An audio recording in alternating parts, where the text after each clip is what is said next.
حضرت عمر فاروق رضی اللہ تعالی عنہ ایک دفعہ گشت کر رہے تھے کہ آپ کو ایک گھر میں سے گنگنانے کی آواز سنائی دی، جیسے کوئی کچھ گا رہا ہو، اور وہ آواز ایک لڑکی کی تھی۔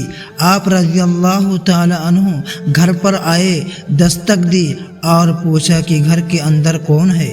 تو وہ لڑکی امیر المومنین کی آواز پہچان گئی اور رعب کی وجہ سے سہم گئی۔ وہ اتنا ڈر گئی کہ وہ جواب نہ دے سکی۔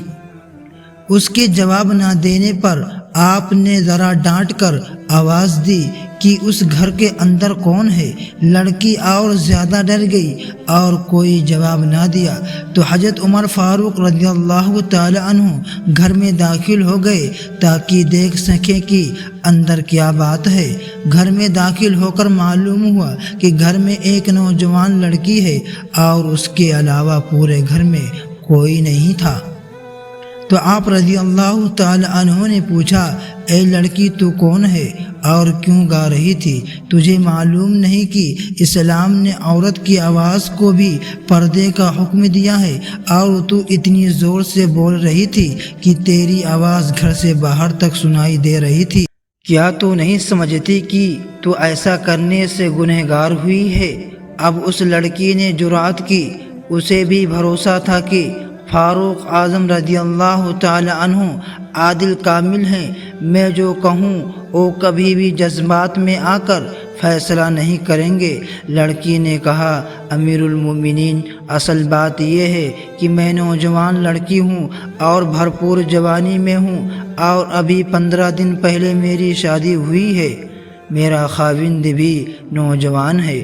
آپ رضی اللہ تعالی عنہ نے اس کو فلاں جگہ پر فوج کے ساتھ بھیج دیا ہے۔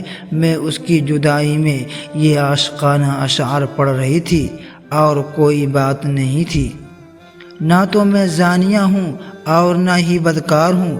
تو آپ رضی اللہ تعالی عنہ نے فرمایا، تیرا لہجہ بتا رہا ہے کہ حقیقتاً بات یہی ہے۔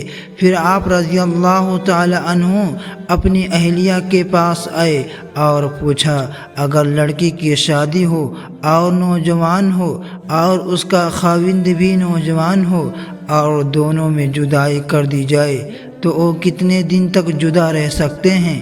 تو آپ کی جوزہ نے فرمایا، 3 مہینے سے زیادہ وہ نوجوان لڑکی صبر نہیں کر سکتی۔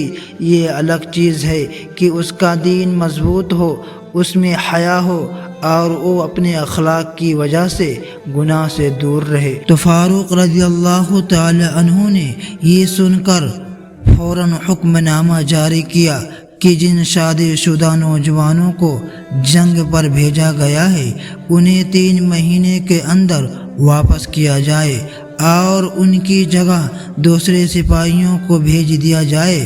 حضرت عمر فاروق رضی اللہ تعالی عنہ کی جاری کردہ اس قانون پر آج تک عمل درآمد ہو رہا ہے۔